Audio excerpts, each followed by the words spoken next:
Hello students. अब आगे जी तीसरे लेसन से हम थर्ड लेसन पे पहुंच गए हैं। ठीक है, हिंदी में ट्राई करूंगा। ठीक है, एक और नोट है जी। तो पहले हम डेफिनेशन देखें। लेसन वन में हमने कौन सी डेफिनेशन की थी? लेक्चर वन में हमने ये डेफिनेशन लिखी थी, F of x minus L less than delta for this. ठीक है, अब कुछ बुक्स में पता कैसे दी हुई है डेफिनेशन, तो मैं आपको क्लियर कर दूं एक चीज़। कुछ बुक्स में ये आपका लेक्चर नंबर 3 है जी।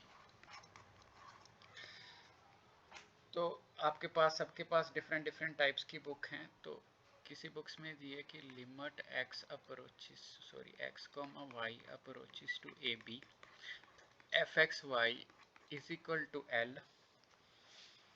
ठीक है जी, is equal to L exist if,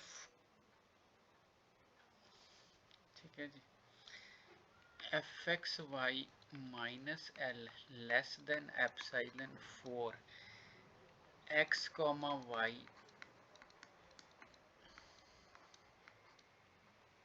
less than delta. बिल्कुल आपको इस चीज़ की क्लैरिटी होनी चाहिए, क्या ये डेफिनेशन ठीक है? बिल्कुल ठीक है जी। Then what is the difference between वो जो मेन डेफिनेशन हमने की थी उस डेफिनेशन और इस डेफिनेशन में क्या फ़र्क है? दैट इज़ ये कंडीशन का फ़र्क है। कंडीशन का फ़र्क है, इसका मतलब है कि जो हम नेबरहुड अप्रोच यूज़ करते हैं, हम जो हमने पहले ये वाला किया था, यहाँ पे जो ये वाली चीज़ है, एक्स पे कंस्ट्रेंट है, वाई पे कंस्ट्रेंट है, तो एक रेक्टेंगुलर नेबरहुड डिफाइन होएगा। ठीक है जी, एक रेक्टेंगुलर होगी जिसके अकॉर्डिंग हम लिमिट की वैल्यू सेटिस्फाई करेंगे कि डेल्टा बहुत छोटा हो, एक्स अप्रोचेस टू ए हो, फिर डेल्टा बहुत छोटा हो वाई, एक्स और वाई, एक्स जब ए के बहुत नज़दीक हो जाए, वाई जब बी के बहुत नज़दीक हो जाए, उस टाइम एफ एक्स वाई और एल का डिफरेंस बहुत ज़्यादा कम हो जाता है, उसको बोलते हैं हम लिमिट एक्सिस्ट। ठीक है जी। इस वाली डेफिनेशन में, जो आपकी नीचे वाली डेफिनेशन है, इस वाली डेफिनेशन में जो ये चीज़ दी हुई है, दैट इज़ सर्कुलर नेबरहुड। अब पहले आप देखो जी दिया क्या हुआ है। ठीक है जी, इसका मतलब क्या है? ठीक है, x माइनस वाई, ये क्या है? इस डेफिनेशन को बोलते हैं distance between x y and a b. अब अगर आपको डिस्टेंस फार्मूला लगाना हो तो कैसे लगाओगे? अगर आपको दो पॉइंट दिए हैं और आपको बोला कि इसमें से डिस्टेंस निकालो, तो आप कैसे यूज़ करोगे? आप निकालोगे that is the distance between two points. ठीक है जी। अगर x minus v less than दिया हुआ है तो इसका मतलब ये हुआ कि आपका x कॉमा वाई माइनस ए कॉमा बी, जो इन दोनों का डिस्टेंस है, that should be very very small. ये आपका डिस्टेंस है ना, जो ये डिस्टेंस है, ये डिस्टेंस बहुत स्मॉल होना चाहिए। अब आपको ये पता लग गया कि ये डिस्टेंस है। ठीक है, अब आप एक ट्रिक देखो। ठीक है, सो x minus a means x और a का distance, x minus a means x और a का distance, this can be written as this y, क्योंकि आपको पता है x square is equal to x modulus, ये आपने BSc 1 में पढ़ा है। तो ये आप लिख सकते हो, और ये जो चीज़ है ये किससे कम है? ये आपकी इससे कम है। ठीक है, कैसे पता चला? अरे देखो आप, अगर y की वैल्यू b हो जाएगी तो ये हो जाएगा 0, तो ये सेम हो जाएगा। अगर y की वैल्यू कुछ होएगी तो ये वाला बड़ा होएगा। अब ये लेस देन डेल्टा है तो ये लेस देन डेल्टा है। ठीक है, इट मीन्स अगर हमने y माइनस बी लिया तो इसको हम y माइनस बी का होल स्क्वायर ये ऐसे लिख सकते हैं, this is also less than y minus b का होल स्क्वायर, तो ये भी लेस देन डेल्टा होगी। इट मीन्स अगर ये इनइक्वालिटी वैलिड है तो x minus a less than b delta होगी, y minus b is less than delta. ये डेफिनेशन हमने यूज़ की है। सो इट मीन्स अगर आपकी बुक में ये डेफिनेशन ली हुई है, अगर आपकी बुक में इस डेफिनेशन को यूज़ करके क्वेश्चन सॉल्व किए गए हैं, तो आपने घबराना नहीं है कि भाई ये इसने क्या कर दिया, ये मैंने तो ये सोचा नहीं था कि ऐसे बन गया। ठीक है, सो नो प्रॉब्लम, कोई बात नहीं है। ठीक है, ये डेफिनेशन भी आराम से वैलिड हो जाएगी। मैं इस डेफिनेशन अल्टीमेटली ये डेफिनेशन को जब हमने सॉल्व किया तो we have this condition, and this condition is nothing but the same definition as we discuss in lecture number 1। तो लेक्चर नंबर 1 में जो हमने डिस्कस किया वो इस डेफिनेशन में आ गया।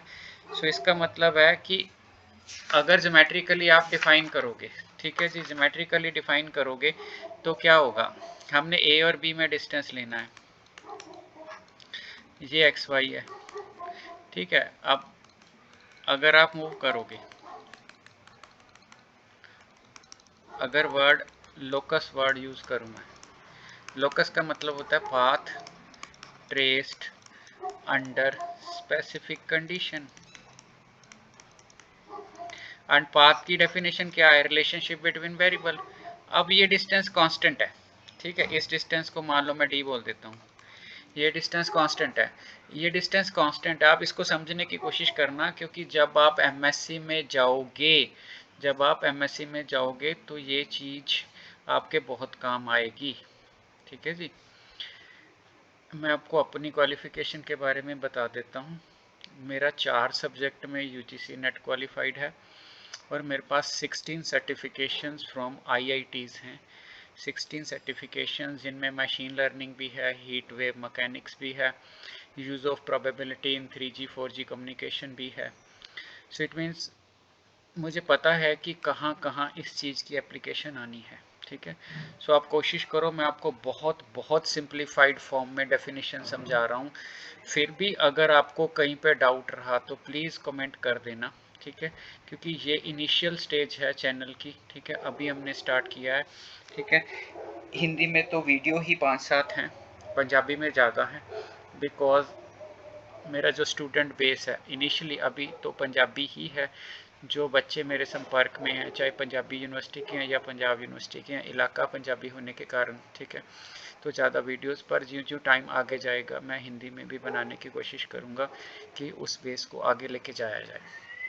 सो तो डेफिनेशन क्या बोल रही है, आप ध्यान से देखना। डेफिनेशन बोल रही है एक्स कॉमा वाई, इसका डिफरेंस ए कॉमा बी ये लेस देन डेल्टा होना चाहिए।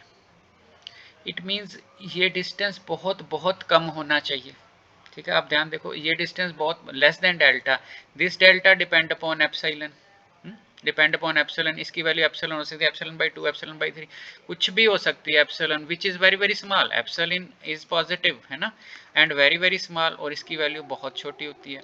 इसका मतलब ये हुआ, हम बोलें कि x और y और ए बी का डिस्टेंस बहुत बहुत कम हो रहा है। ठीक है, ये इसके बहुत नज़दीक जा रहा है। उस केस में अगर f x y b l के बहुत नज़दीक चला गया, ठीक है, तो उस केस में आपकी लिमिट एग्जिस्ट करेगी। सो लिमिट एग्जिस्ट, सो ये दूसरी डेफिनेशन आपको समझ आ जाएगी। अब ये दूसरी डेफिनेशन है कि लिमिट एग्जिस्ट स्टिल। अगर आपके दिमाग में कोई डाउट हुआ तो प्लीज़ कमेंट करके बोल देना। अभी इस चैनल ने बहुत दूर जाना है। ठीक है, अगर आपकी प्रॉब्लम्स कंसीडर करके चलूँगा तो इसका आपको बेनिफिट होगा। ठीक है, और एज़ फार एज आप पंजाब यूनिवर्सिटी की बात करोगे तो मुझे 21 ईयर्स का एक्सपीरियंस है PU MSc 2 तक पढ़ाने का। ठीक है जी, MSc 2 तक 21 ईयर्स का एक्सपीरियंस है। तो इट मीन्स मुझे पता है कि पेपर में आपको क्या आना है, पंजाब और पंजाबी। ठीक है जी, सो GNDU अपने आप कवर हो जाएगी। ठीक है, अगर आप इनमें किसी और यूनिवर्सिटी से हो तो भी कोई प्रॉब्लम नहीं है, कॉन्सेप्ट्स आर कॉन्सेप्ट्स। तो ये हो गया जी आपका। ठीक है, सो आपने एक लिमिट की डेफिनेशन और कर ली। ठीक है, आपको और बेटर समझ आ जाएगा। ठीक है जी, सो फॉर एग्जांपल आप इस डेफिनेशन को लगाना चाहते हो, ठीक है, तो कंसिडर करें। सो लेट, हमने फंक्शन ले लिया एक R2 से R, ठीक है, defined by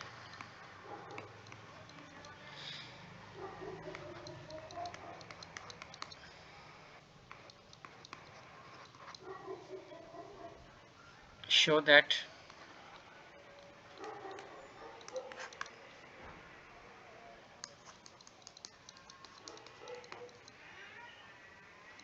fx sorry show that limit x comma y approaches to 0 comma 0 fxy is equal to 0। ठीक है जी, सो ये हमने ले लिया। ठीक है क्वेश्चन, सो इसका प्रूफ देना है। अब मैं इस पे सेकंड डेफिनेशन लगाऊंगा, इस पे सेकंड डेफिनेशन लगाऊंगा। तो सेकंड डेफिनेशन क्या है? ठीक है, तो let epsilon greater than 0 for x comma y less than 0 0। ठीक है, ये कहाँ से ली मैंने? इस डेफिनेशन को यूज कर रहा हूँ। x comma y minus a b less than delta, this less than delta, we have. इसके लिए आपके पास क्या है? अब f x Y minus l, l कौन है आपका? 0। तो यहाँ पे आपकी डेफिनेशन डाल दी हमने। ठीक है, सो अल्टीमेटली ये क्या बन गया? ये बन गया x square plus Y square. ठीक है, तो अब ध्यान से देखना, यहाँ पे मॉड भी है। ठीक है, आपने x square plus Y square. अब ये आपको पता है कि these are the positive things and x square is greater than 0, y square is greater than equal to 0, therefore you can leave modulus sign। okay, अब आपके पास ये है for this now as x comma y minus 0 comma 0 is less than delta। ठीक है, we have less than delta, therefore इन पे distance formula लगाओ, ये less than delta. ठीक है जी, सो ये लेस देन डेल्टा हो गया। ओके, अब इसका जो स्क्वायर होएगा वो लेस देन डेल्टा स्क्वायर, तो लेस देन डेल्टा स्क्वायर हो जाएगा। अब लेस देन डेल्टा स्क्वायर हो गया, आप डेल्टा की वैल्यू क्या सेलेक्ट करो। ठीक है, तो यहाँ पे भी आप स्टार्टिंग में भी लिख सकते हो let epsilon greater than 0 select, यहाँ पे आप लिख सकते हो। नहीं लिखना तो भी कोई बात नहीं है, delta is equal to under root epsilon. ठीक है, तो डेल्टा की वैल्यू आपने अंडर रूट एप्सिलॉन सेलेक्ट कर ली। अब यहाँ पे डालो, सो एप्सिलॉन आ गया x square plus Y square less than epsilon. अब लेस देन एप्सिलॉन हो गया, देयरफॉर इस वन को कैसे लिख सकते हैं? इन द लाइट ऑफ 2, ये 2 है आपका, therefore 1 can be written as,